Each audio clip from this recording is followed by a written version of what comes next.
mahigit 2 billion pala ang totoong pondo na nilustay nila sa Office of the Speaker of the House. Napaka-iskandaluso na ang nagpopondo ng terorismo, ng komunistang teroristang grupo ay ang gobyerno mismo. Yeah. Courtesy ng Sabwatang Romualdez, CPP, NPA, NDF.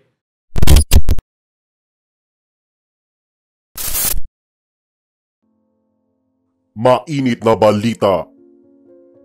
Bilyones na perang nilustay ni Romualdez binalikan ng SMNI. Sa buwatan ng Kongreso at mga kilusang komunista, ibinulgar.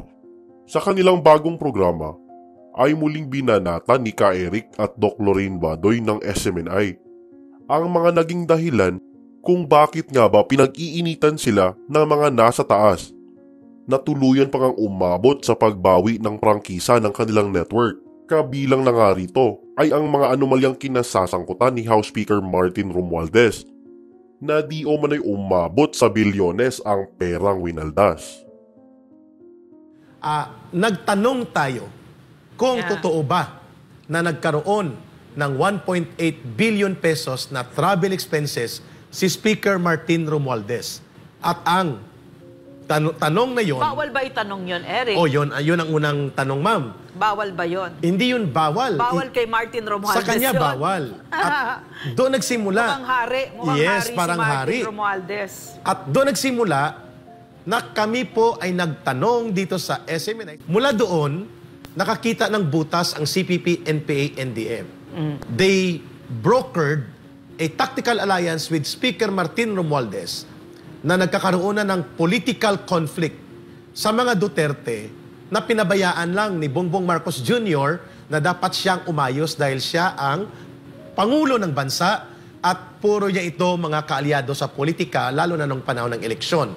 Lumalim ito at sa pangingintriga at panunulsol ng CPP, NPA, NDF mula doon sa legal at lehitimong pag-release ng Office of the President ng 125 million pesos na Security and Confidential Fund na nanggaling mismo sa pondo ni Pangulong Bongbong Marcos Jr., inilaglag si Inday Sara Duterte sa new budget hearing na nagsimula noong May or June, May and June sinabmit, pero nagsimula ang hearing mga August 2023. At doon tinira nila ang 500 million Department of Education Security Fund against the communist infiltration and other threats sa sektor ng edukasyon at 150 million para doon sa Office of the Vice President. And mind you, Ma'am Lorena, ang Confidential Fund and Security Fund ng Office of the President ni Pangulong Bongbong Marcos Jr. is close to almost 7 billion pesos. But he was never questioned. He was never questioned. By his cousin. Yes. So makikita natin ang malisyusong maniobra. Doon po nagsimula ang lahat kung bakit umabot sa pagtatanong si Pangulong Rodrigo Duterte nang makita niya na pinagtutulungan ng isang malisyuso at well-orchestrated, well-funded, dirty, special political operations ang nangyayari sa kanyang anak. At nagkaroon po ng pagkakataon sa SMNI na magkaroon ng patas na pagbalanse. Ito yung tanong ni Ma'am Lorraine. Anong sabi ni Ma'am Lorraine? Sa kaninang pag-uusap namin, nagtanong si Pangulong Duterte na saan ang libro ng Kongreso at Senado dito sa Joint Resolution number 10 na liquidation by certification na dinadaya ang mga pondo by the billions at walang accounting and report na maayos at pinapalagpas ng COA.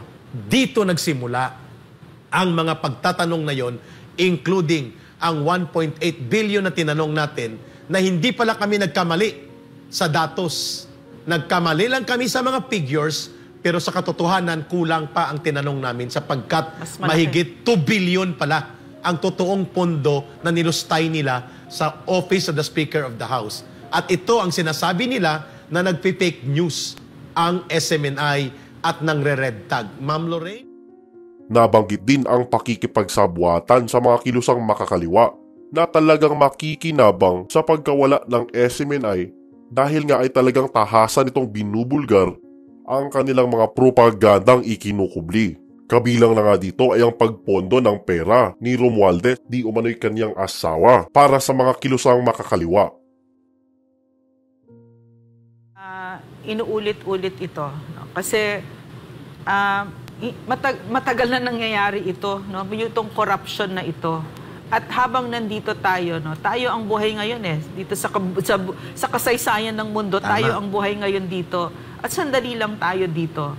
Gusto ba natin iiwan itong ganitong bansa sa ating mga anak, na kung saan itong sila J.J. Suarez ay pwede lang certification, or itong worse even, sila Franz Castro, mga komunistang teroristang Na nagpupundo ng NPA. na operatiba, yan, ang ibig sabihin, kasi kaya ako tinanong sa'yo, Eric, no? Anong ibig sabihin ng pagpondo ni Martin Romualdez at ni Yeda, yung kanyang asawa, ng na CPP? committee, head ng Committee on Accounts. Doon dumadaan ang mga pundo at releases. Hindi na talaga uso ang delikadesa ngayon, no? So, ang ibig sabihin ng mga kababayan, ang mga anak natin ang namemeligro dito.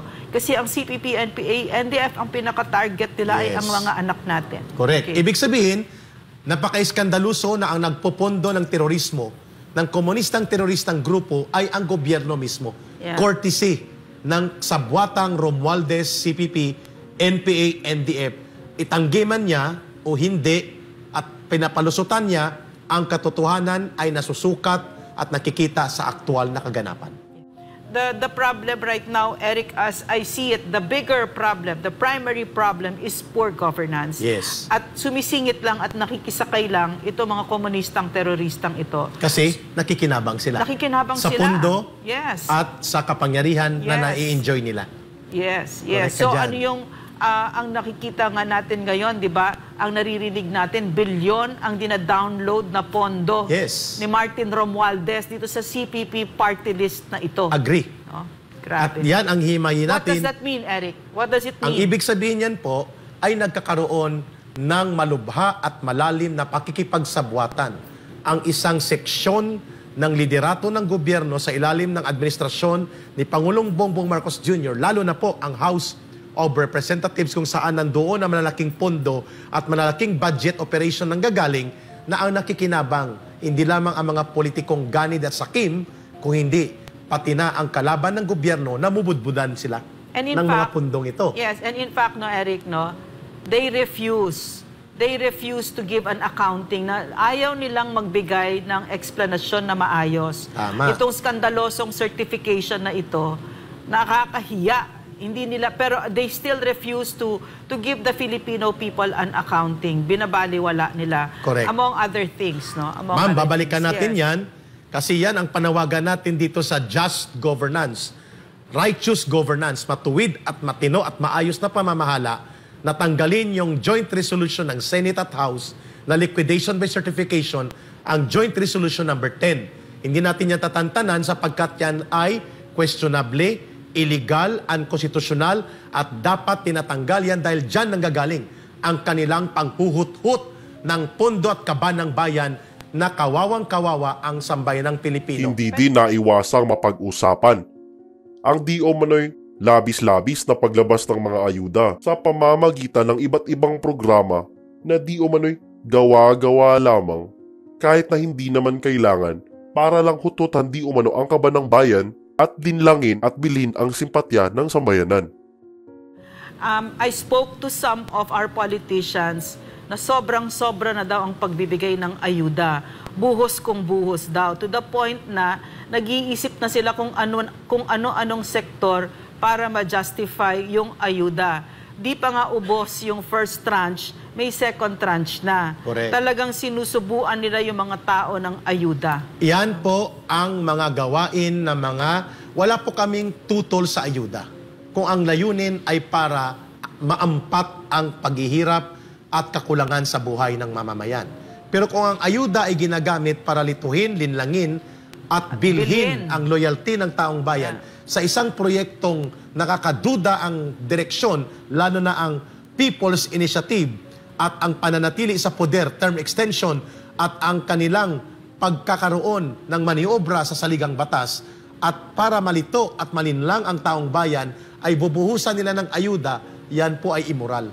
sapagkat niloloko mo na at niluluto sa sariling mantika ang taong bayan, hindi nyo pera yan, pondo ng mamamayan, dapat ginamit siya sa pangmatagalang solusyon. Hindi sa band-aid na ayuda nila. I also think, Eric, na yung mga ganyang klaseng ayuda is a sign of incompetence. No? Hindi mo alam ang trabaho mo at hindi mo alam kung paano magsilbi sa taong bayan.